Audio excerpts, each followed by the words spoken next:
tidak perlu galau dengan penilaian cantik yang hanya nampak pada fisik, karena sejatinya kecantikan itu ada dari dalam diri kita masing-masing. Dari definisi cantik versi saya sendiri, itu kan aura yang terpancar dari dalam. Jadi bagi saya, kecantikan dari dalam itu lebih penting daripada cantik dari fisik, cantik dari luar. Di sektor sosialnya, kita mempunyai program-program yang berhubungan mewujudkan cantik muslimah, baik itu dari dalam maupun dari luar. Sampai sejauh ini, alhamdulillah positif ya. Jadi apalagi adik-adik remaja terus yang bekerja itu mereka juga senang. Ya itu kan dunia mereka banget gitu ya.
Assalamualaikum warahmatullahi wabarakatuh. Nama saya Ira Marsanti. Saya punya semboyan. Saya adalah seorang perempuan yang ingin berdaya dan hadirnya selalu bermanfaat bagi orang lain. Dengan visi itulah kemudian saya mempunyai beragam aktivitas dalam keseharian saya. Yang pertama, saya seorang guru tahfidz di Sekolah Dasar Islam Terpadu SDIT di Kapanewon Piungan. Kemudian saya seorang leader HRD di sebuah perusahaan digital marketing, sama juga masih di kawasan Bantul. Dan selain itu saya beraktivitas bersama teman-teman di beberapa komunitas perempuan. Ada komunitas Serambi Muslimah, ada komunitas Kubis, yaitu komunitas perempuan suka bisnis. Dan saya owner Rumah Cantik Naswa. Rumah Cantik Naswa bergerak di bidang untuk industrinya. Kita ada fashion, kita menyediakan fashion kebutuhan perempuan, khususnya di sini adalah muslimah, ada baju, jilbab dan sebagainya. Di sektor sosialnya kita mempunyai program-program yang berhubungan mewujudkan cantik muslimah, baik itu dari dalam maupun dari luar. Rumah Cantik Naswa ada di Sitimulyo, Piungan, Bantul, Yogyakarta.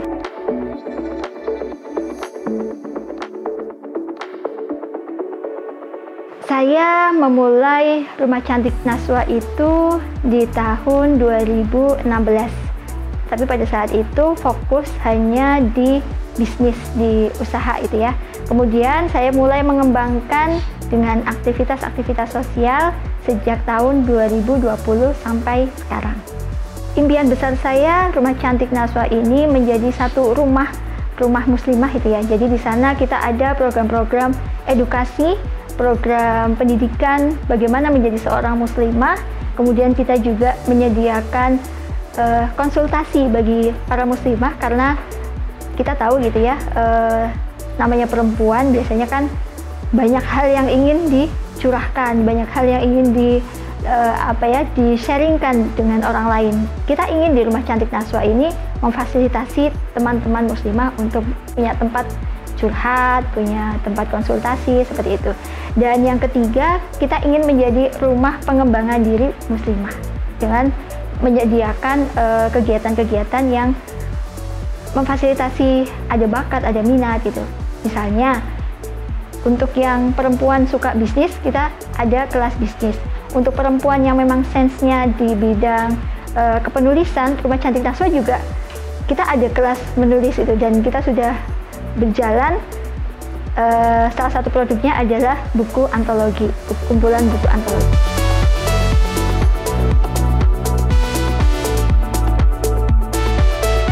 Jadi saya mendefinisikan cantik itu bukan sebuah objek gitu ya, tetapi cantik itu adalah aura pancaran yang muncul dari dalam gitu. Jadi wanita cantik itu parameternya bukan fisik gitu, tapi saya melihat wanita cantik itu ketika memang dia mempunyai entah itu sikap, entah itu attitude, entah itu akhlak gitu ya. Kalau di Islam kita ada konsep akhlak gitu, dia ketika akhlaknya baik secara otomatis akan nampak cantik gitu.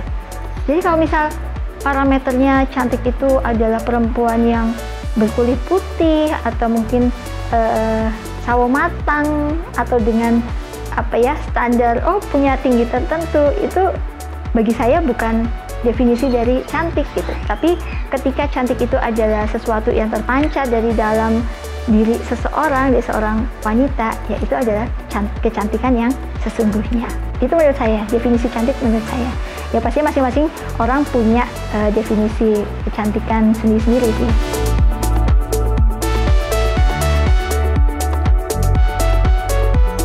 Kita berbicara tentang kecantikan kulit. Spesifik nih, kulit yang mana? Kulit wajah atau kulit badan, kulit tubuh gitu.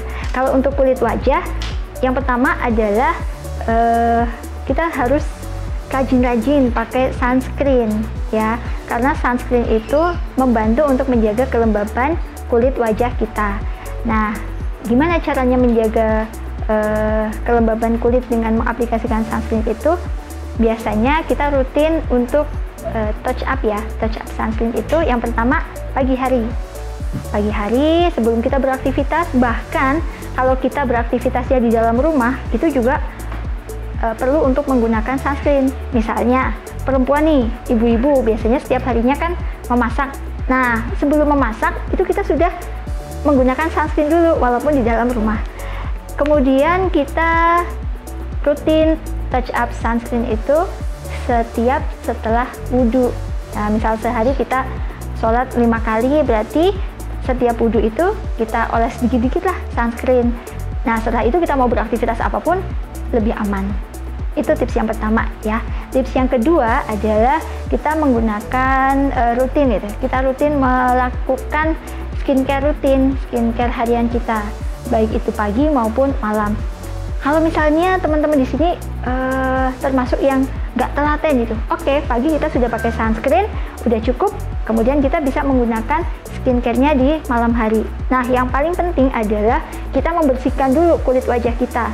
Jangan tidur dengan kondisi kulit wajah yang kotor, karena pada malam hari itu sel-sel kulit wajah sedang meregenerasi gitu ya. Jadi ketika kita sudah membersihkan, itu salah satu cara untuk menjaga kesehatan kulit wajah kita. Nah, berikutnya untuk kulit, selain kulit wajah, entah itu kulit tangan, kulit kaki gitu ya, kita juga perlu untuk merawatnya. Caranya dengan menjaga kelembaban kulit kita. Menjaga kelembaban kulit itu macam-macam. Kita bisa menggunakan hand body gitu ya, atau hand lotion itu juga bisa. Atau kita menjaga kulit wajah kita itu dengan misal kalau keluar rumah kita gunakan sarung tangan, itu akan lebih membantu menjaga kesehatan kulit kita. Karena bagaimanapun juga matahari mengandung sinar UV yang secara langsung akan mengenai kulit tangan kita. Jadi kalau teman-teman memang banyak aktivitas di luar, silahkan gunakan sarung tangan. Nah, kalau kaki, bagi muslimah yang sudah terbiasa menutup auratnya dengan kaos kaki, ini lebih baik gitu ya. Salah satunya adalah dengan menjaga, melindungi kulit kaki kita gitu. Tapi kalau misal teman-teman belum terbiasa menggunakan kaos kaki, ketika keluar bolehlah silahkan gunakan kaos kaki. Dengan seperti itu kulit tangan kita, kulit kaki kita akan lebih terlindung dari sinar ultraviolet. Itu salah satu tips dari saya untuk menjaga kesehatan kulit kita.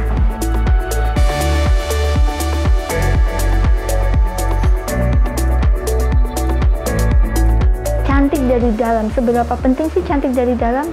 Dari definisi cantik versi saya sendiri, itu kan aura yang terpancar dari dalam. Jadi bagi saya, kecantikan dari dalam itu lebih penting daripada cantik dari fisik, cantik dari luar. Dan kecantikan dari dalam itu akan muncul dengan sendirinya tanpa harus kita buat-buat gitu ya. Kita bikin kamuflase atau mungkin pencitraan dan sebagainya, itu nggak perlu repot-repot, tetapi secara otomatis kecantikan dari dalam itu pasti akan terpancar. Bagaimana cara memunculkan kecantikan dari dalam? Yang pertama, kita perlu memahami dulu kecantikan dari dalam itu meliputi apa saja sih? Faktornya apa aja sih? Menurut saya, kecantikan dari dalam itu ada beberapa faktor. Yang pertama adalah kecantikan dari kecerdasan kita, ya. Dari bagaimana kita itu membekali otak kita dengan pengetahuan, bagaimana kita itu mengikuti perkembangan gitu ya, isu-isu apa yang ada. Kemudian yang kedua, kecantikan dari dalam itu berasal dari hati kita, dari jiwa kita. Nah, ini juga sangat penting itu. Orang-orang yang mungkin tidak terbiasa menjaga hati itu ya, tidak terbiasa menjaga hati atau tidak terbiasa merawat batinnya, akan sulit untuk memunculkan kecantikan dari dalam dirinya. Contoh, orang yang sering iri itu, iri, dengki, sirik, kalau bahasa Bantunya apa ya, pokoknya kayak gitulah, yang punya apa ya, lihat orang seneng nggak suka nih gitu, atau lihat tetangganya bahagia nggak seneng nih gitu. Orang yang gampang iri, mudah dengki, kemudian jealous gitu ya, itu hatinya secara otomatis tidak bersinar, dan itu akan muncul dalam wajahnya. Mungkin ketemu tetangganya jadi jarang senyum gitu kan, alah pamer. Nah, dari itu aja udah kelihatan gitu kan. Atau dari air muka saja udah kelihatan bahwa hatinya sedang tidak dalam kondisi yang bersih, tidak dalam kondisi yang cantik seperti itu. Jadi yang pertama caranya adalah kita membekali diri kita gitu ya, membekali otak kita dengan berbagai pengetahuan, tentu saja pengetahuan yang bermanfaat.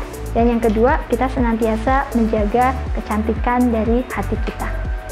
Bagaimana sih cara menjaga agar kecantikan dari dalam itu tidak luntur? Saya punya tips, insya Allah mudah dilakukan gitu ya. Yang pertama adalah dengan memperbanyak kesyukuran kita setiap hari. Kita penuhi tangki-tangki kesyukuran kita. Dan yang kedua adalah kita kuatkan kesabaran kita, syukur dan sabar. Dengan dua hal ini bisa menjaga kestabilan hati kita, dan secara otomatis kecantikan alami, kecantikan dari dalam hati, kecantikan dari dalam itu juga akan lebih terjaga. Untuk beauty class kita ada dua kelompok ya. Yang pertama kelompok khusus untuk anak-anak remaja nih, adik-adik remaja. Remaja itu ya SMA, mahasiswa, bahkan ada juga yang pasca mahasiswa ya, jadi sudah kerja, mereka juga ikut beauty class. Nah, kelompok yang kedua adalah ibu-ibu, kelompok ibu-ibu ya 30 tahun ke atas lah. Dengan dua kelompok itu kita mempunyai dua topik yang berbeda juga. Kalau yang remaja itu lebih banyak tentang make up. Nah, kalau untuk yang kelompok ibu-ibu biasanya kita lebih ke perawatan, karena tanda-tanda penuaan itu kan lebih nampak di usia 30 tahun ke atas ya. Kalau dulu 35 tahun ke atas, kalau sekarang 30 tahun ke atas juga sudah muncul seperti itu. Sedangkan kondisinya ibu-ibu gitu ya, yang sudah menjadi ibu, yang sudah menjadi istri, kan pinginnya selalu kelihatan cantik ya bagi suaminya. Jadi kita ngumpul lah, kita coba sharing, kemudian kita berbagi tips, berbagi pengetahuan bagaimana sih agar kecantikan kita itu terus terjaga. Ini kecantikan fisik gitu ya, kecantikan fisik kita itu bisa terus terjaga. Bagaimana kita mengurangi tanda-tanda penuaan dalam wajah kita, bagaimana agar kulit kita itu senantiasa kelihatan kencang gitu. Jadi walaupun 40 tahun tapi masih seperti kulitnya gadis 20 tahun kayak gitu. Nah, untuk responnya sampai sejauh ini alhamdulillah positif ya. Jadi apalagi adik-adik remaja terus yang bekerja itu mereka juga senang ya, itu kan dunia mereka banget gitu ya. Dan ibu-ibu juga mereka happy juga gitu, karena punya apa sih yang selama ini mereka butuhkan terus bisa kita fasilitasi melalui beauty class. basic pendidikan saya menempuh pendidikan di S1 Pendidikan Bahasa Inggris di Universitas Negeri Yogyakarta. Dengan aktivitas saat ini masih sangat relate karena saya masih terjun, masih berada di dunia pendidikan, dunia edukasi, walaupun memang secara major pendidikannya sudah bukan bahasa Inggris itu, tetapi saya merasa mempunyai ilmu banyak sekali terkait dengan pendidikan, ilmu-ilmu pendidikan. Kalau dulu kita belajar tentang psikologi pendidikan, saat ini pun masih saya praktekkan. Itulah kenapa saya masih terus menjadi guru, walaupun sekarang majornya guru tahfidz itu ya, tetapi bagian dari saya terjun dalam dunia pendidikan. Kemudian di Rumah Cantik Naswa juga seperti yang saya sampaikan tadi itu ya, bukan sekedar kita tentang fashion, tetapi kita juga melakukan edukasi terhadap perempuan. Nah, karena bagi saya dunia edukasi, dunia pendidikan itu menjadi satu hal penting yang harus selalu saya pegang, entah sampai kapan gitu ya, tapi yang pasti sampai saat ini masih kuat gitu ya, bahwa saya akan terjun dalam dunia pendidikan dan juga dalam dunia pengembangan diri. Nah, dalam dunia pengembangan diri, pengembangan sumber daya manusia ini, saya kemarin mengambil satu pendidikan di bidang human capital gitu ya, karena saya merasa perlu untuk senantiasa menambah kapasitas diri dengan bidang yang saya geluti pada saat ini.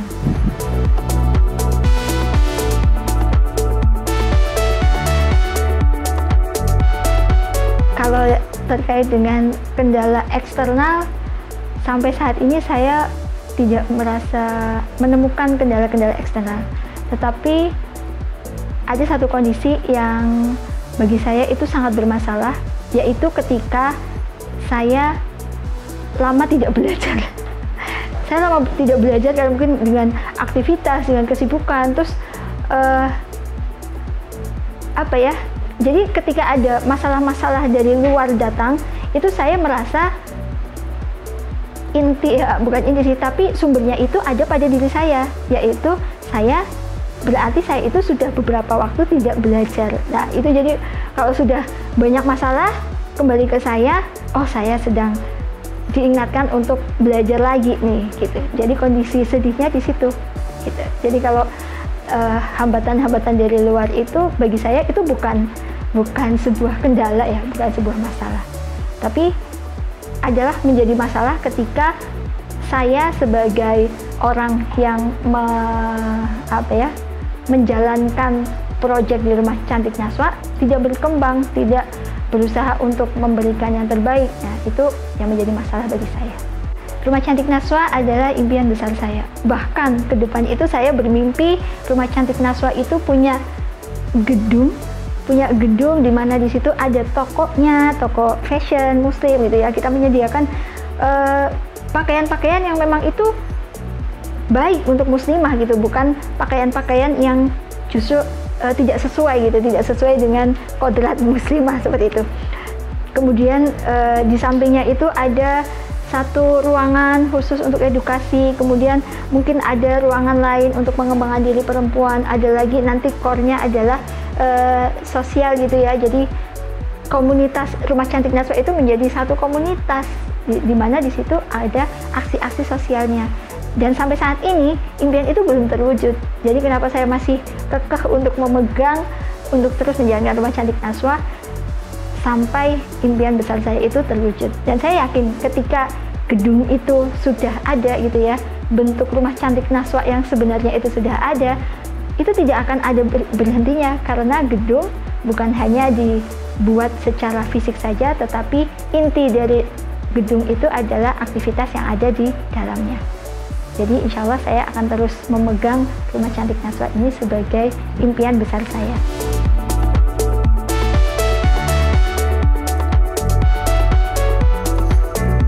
Teman-teman perempuan, teman-teman wanita, dan sahabat cantik semuanya, tidak perlu galau dengan penilaian cantik yang hanya nampak pada fisik, karena sejatinya kecantikan itu ada dari dalam diri kita masing-masing. Jangan lupa terus mengasah kecerdasan otak kita terus membekali diri dengan pengetahuan dan wawasan yang luas, dan senantiasa menjaga hati kita agar sehat dan bahagia. Saya Ira Marsanti, owner Rumah Cantik Naswa. Assalamualaikum warahmatullahi wabarakatuh. Salam cantik dan salam bahagia.